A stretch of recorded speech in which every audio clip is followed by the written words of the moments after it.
Hello, this is Neil with Elk Castle Shooting Sports. This is Jared. And we got a really good response on the last video we shot about deer hunting and deer rifles.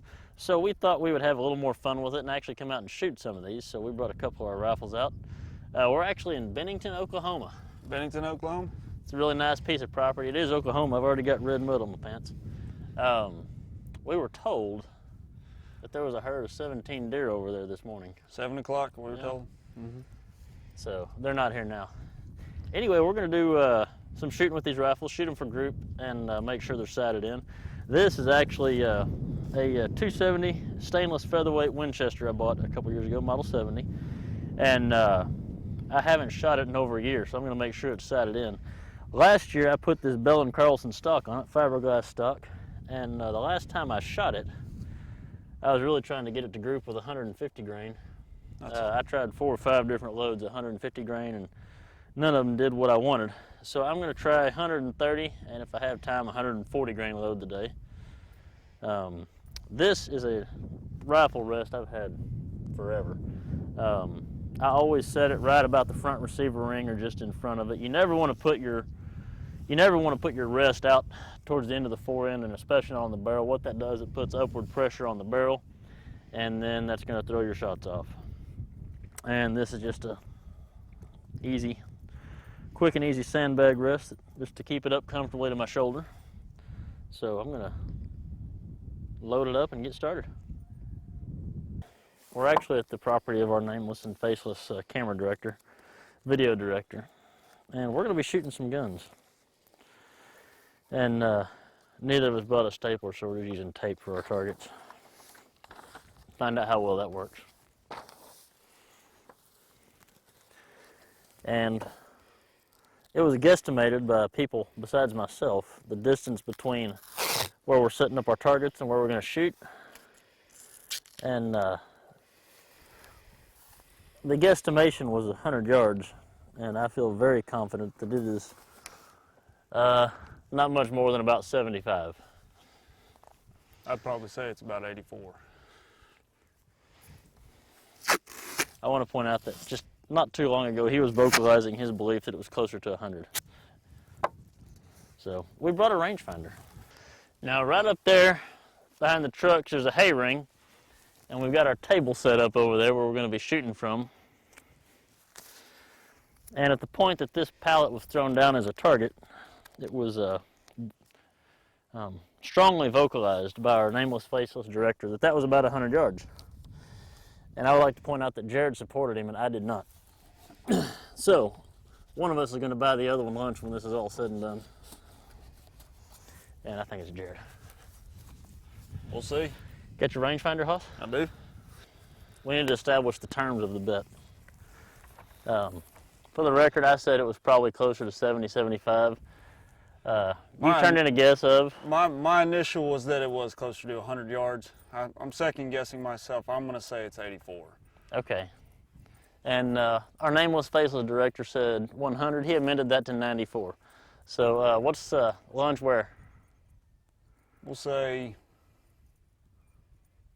Burger Street. Burger Street. Okay, Burger Street lunch has to be bought by whoever loses. All right. We ready?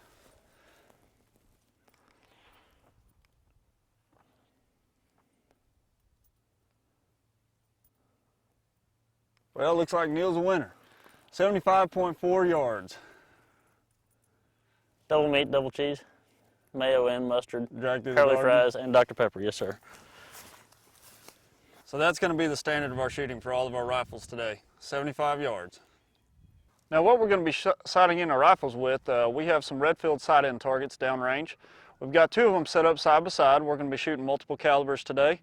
They really help in assisting in being able to center line your crosshairs and know the point of impact once you actually start to get some groups together. And we're going to work your way down, try and get it to 0, and make sure that everything's ready to go for deer season.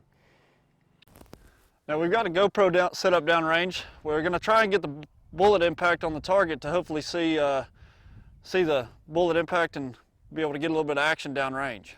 And we fervently hope that our rifles are sighted in well enough that we don't hit the GoPro.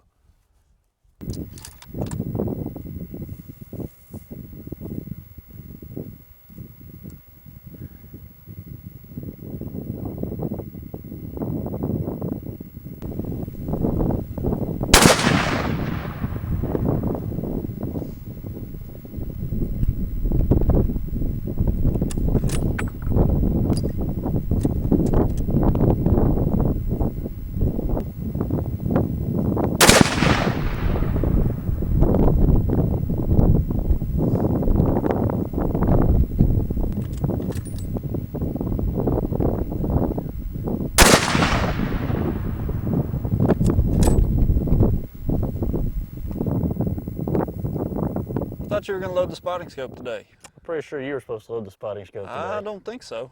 One of us was supposed to load a spotting scope. Well, I know where it is. It's sitting right on the table where we left it. Yeah. Because it's not out here, and we Yeah. could use it right now. And I'm pretty sure it's your fault. While Neil's walking down, we're going to go ahead and try and relay some information back and forth to each other. He's going to get a reading on his shot grouping off of that first 3 shots. He's going to be able to judge the correct movements that he needs to get back to 0. In the meantime, what this is allowing to happen is he's actually taking the time to let the barrel cool down. The more shots you fire and the barrel gets heated up, it can actually cause the bullet, your actual groups, to what they say is walk on you. And inconsistency with the shot group, we want to make sure it's as accurate as possible. So we're giving a little bit of time for the barrel to cool down and see how he did. So what did we find out? Well, if we'd have brought a spotting scope, what I would have normally done is shot, I like to shoot 2 shots and see whether you get a really good idea of where the rifle's shooting to with just 1 or 2 shots. And then you can make some adjustments to your scope to get where you want to be. In this case, we didn't have a spotting scope. So I went ahead and shot a 3-shot group, and that told me exactly where I'm at. I'm about a little bit right and a little bit low. So I'm gonna move this. This scope has 1/4 inch click adjustments. So Now those 1/4 inches are at 100 yards, correct? they're at 100 yards. Keeping a penny handy with you sometimes, it's very good to quick tool to use if you don't always have a screwdriver. You think that'll fix it? We'll find out. I'm gonna do another 3-shot group on one of those smaller targets and see where we're at. Okay, let's see how she does.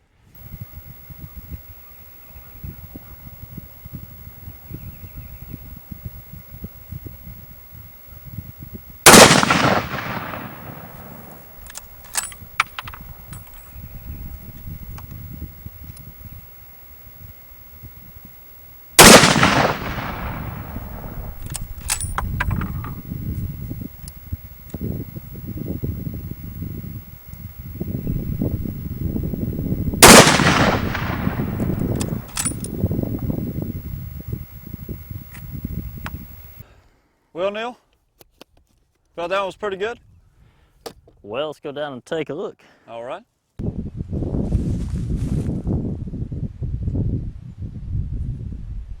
How'd that second group come along? I like that one better. That was actually, I didn't mic it, but it's right out of 1-inch group. It still needs to come over a couple clicks to the left. It's just below point of aim at 75 yards, and I'm fine with that.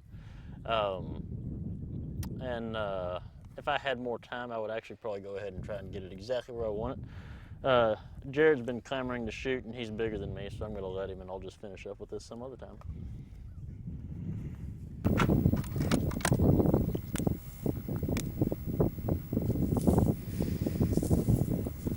Well, I think here what we're going to move to is our next caliber is going to be our .308 Winchester and a Savage synthetic. It's the Savage Axis. It's got a Nikon scope on it. We're going to use a 168 grain bullet, try and get her sighted in, and see how she does. She'll be pretty close to being on. We've actually used it a couple times to take a couple pigs and a couple axis deer, but we're gonna test her out and see where she needs to be. And As recently as last month with that, correct? that is correct. So it should be pretty close to dead center. It should be right on, but we're gonna do a group to make sure. We're gonna be using the Remington Hog Hammer today, loaded with the Barnes TSX bullet, 168 grain.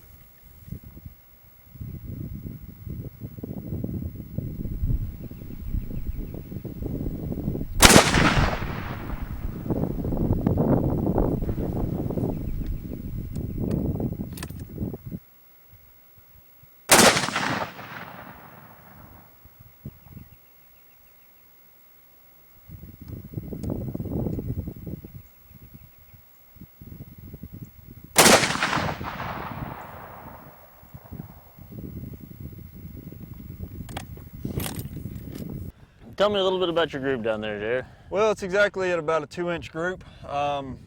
Pretty much dead center of where we're aiming at, but I think we're really well set. Normally what I do is I'd like to get a little bit tighter group on there, but we're gonna leave it as it is. We're pretty pretty secure with it, so we're going to go ahead and move on to the next rifle. What are you going to be shooting?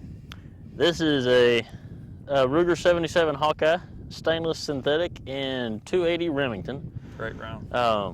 I've had tremendous success. I've actually killed more animals with this rifle than anything else I own. I've had tremendous success with it. This is a very old, I say old, Burris Signature 3-9 scope. I don't own any rifles that I've owned as long as I've had that scope. Okay. I've had it a long time, and it's been a tremendously good optic for me. Anyway, this thing should be sighted in. It should be sighted in, and I've always had very good luck with the accuracy of it. When's the last time you shot it? It's been a while, so we're gonna find out. Okay. Buy me lunch? No. Just trying to get back on the lunch deal.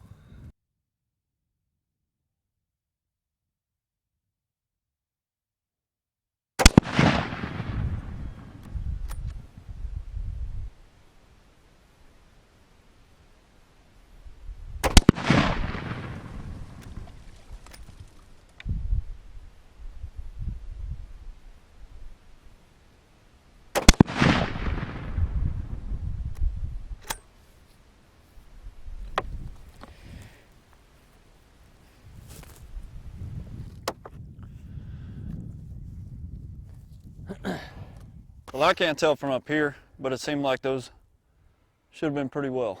I always like shooting this 280. It doesn't have tremendous recoil. I think it's a better cartridge than a 270.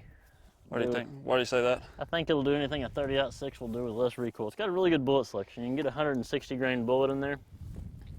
It's a 7mm round, which has the 28 caliber 7mm has very high sectional densities, very high ballistic coefficients for their bullet weights. Mm-hmm. I'm a big fan of the 280. What would you say the proper range is for something for a 280? It's like anything else, it depends on the shooter. Okay. I mean, I've shot this gun quite a bit, and I wouldn't feel comfortable shooting it really past 300 yards. Okay. And that was only if I had a really good rest. Offhand, I wouldn't feel comfortable shooting it probably more than about 200. But okay. Well, you want to go see how you did? Let's go see what that group looks like. All right. Well, that's a look at success. It's always nice when you can take an off-the-shelf rifle with no modifications and a 15-year-old scope, and that group was perfectly concentric. It was right about a half-inch group, and slightly off center, slightly low, but this has always been a very accurate rifle for me, and that's why I keep it. I'm really happy with that. Very good. Move on.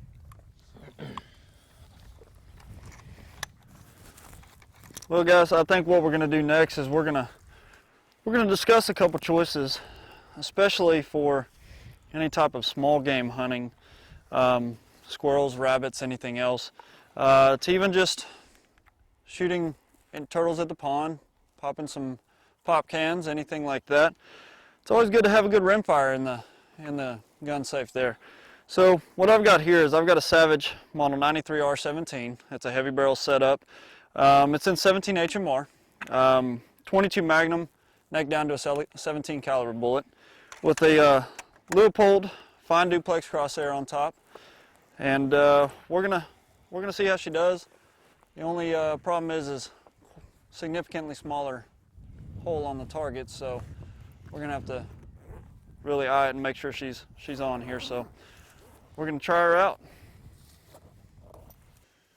Well, we've got our ammo, we've got our gun, and we're gonna try and get her zeroed in. That's our 17 HMR. It is a 17. Our name was Faceless Director, henceforth referred to as NFD. Mm-hmm. He was going to buy one of those. Why didn't he? He blames me. I just told him I wasn't a huge fan. Apparently that carries a lot of weight with him. I think he respects what you think. I don't know why. Prove me wrong. I'm going to try.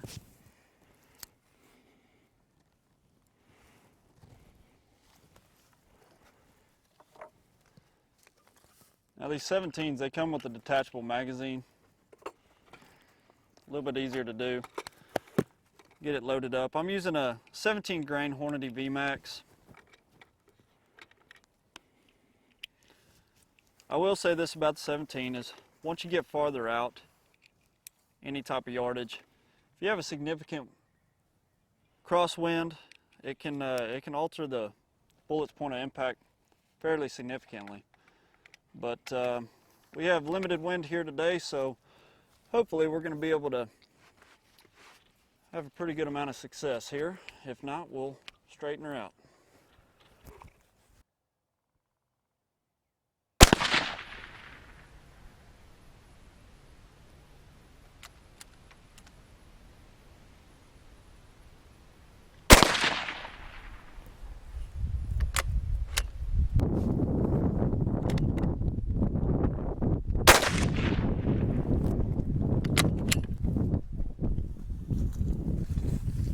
Well, we're going to go on down and find out how we did. Oh, did you shoot it?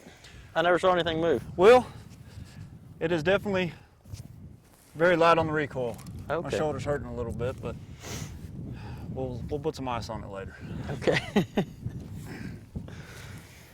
Well, you missed the target completely, but 3 fleas went and landed on your target.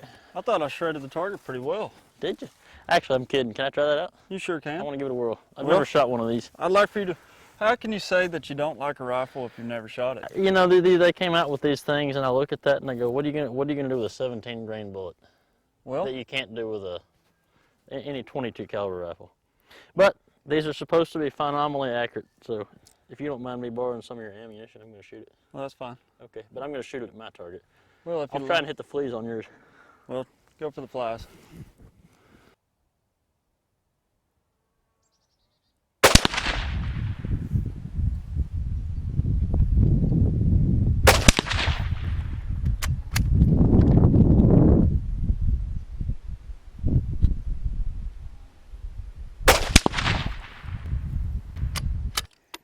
I feel like I pulled that last shot left right when I squeezed it. Let's go take a look. All right. Sweet shooting little gun. It's fun. How's your? I'm gonna have to work on that. Well, Yeah.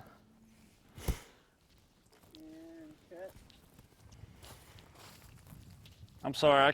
Are you ready for some crow pie? Well, this is not a full-on apology, Come but on, let's I will hear it. go ahead and rescind everything I've ever said to cast negative light on the 17. That's a sweet shooting little gun. It's not bad. It really isn't. And that one sat it in pretty high and tight, 75 yards, but it grouped very nicely. Mhm. I don't have a micrometer with me, but it's about, I would say about a 3-inch group. I mean a 3/4 inch group, give or take. 3 inch. That's Very, yeah, 3 inch would be pretty bad. Yeah, it would be. No, I like that. Well, And it is fun because it has absolutely no recoil to it. considering the surplus of 17 rounds compared to 22 at the moment. Yeah. Now don't think I'm going to go out and buy one, but I might ask to borrow yours occasionally. Well, we can talk about it. Well, let's see how we did.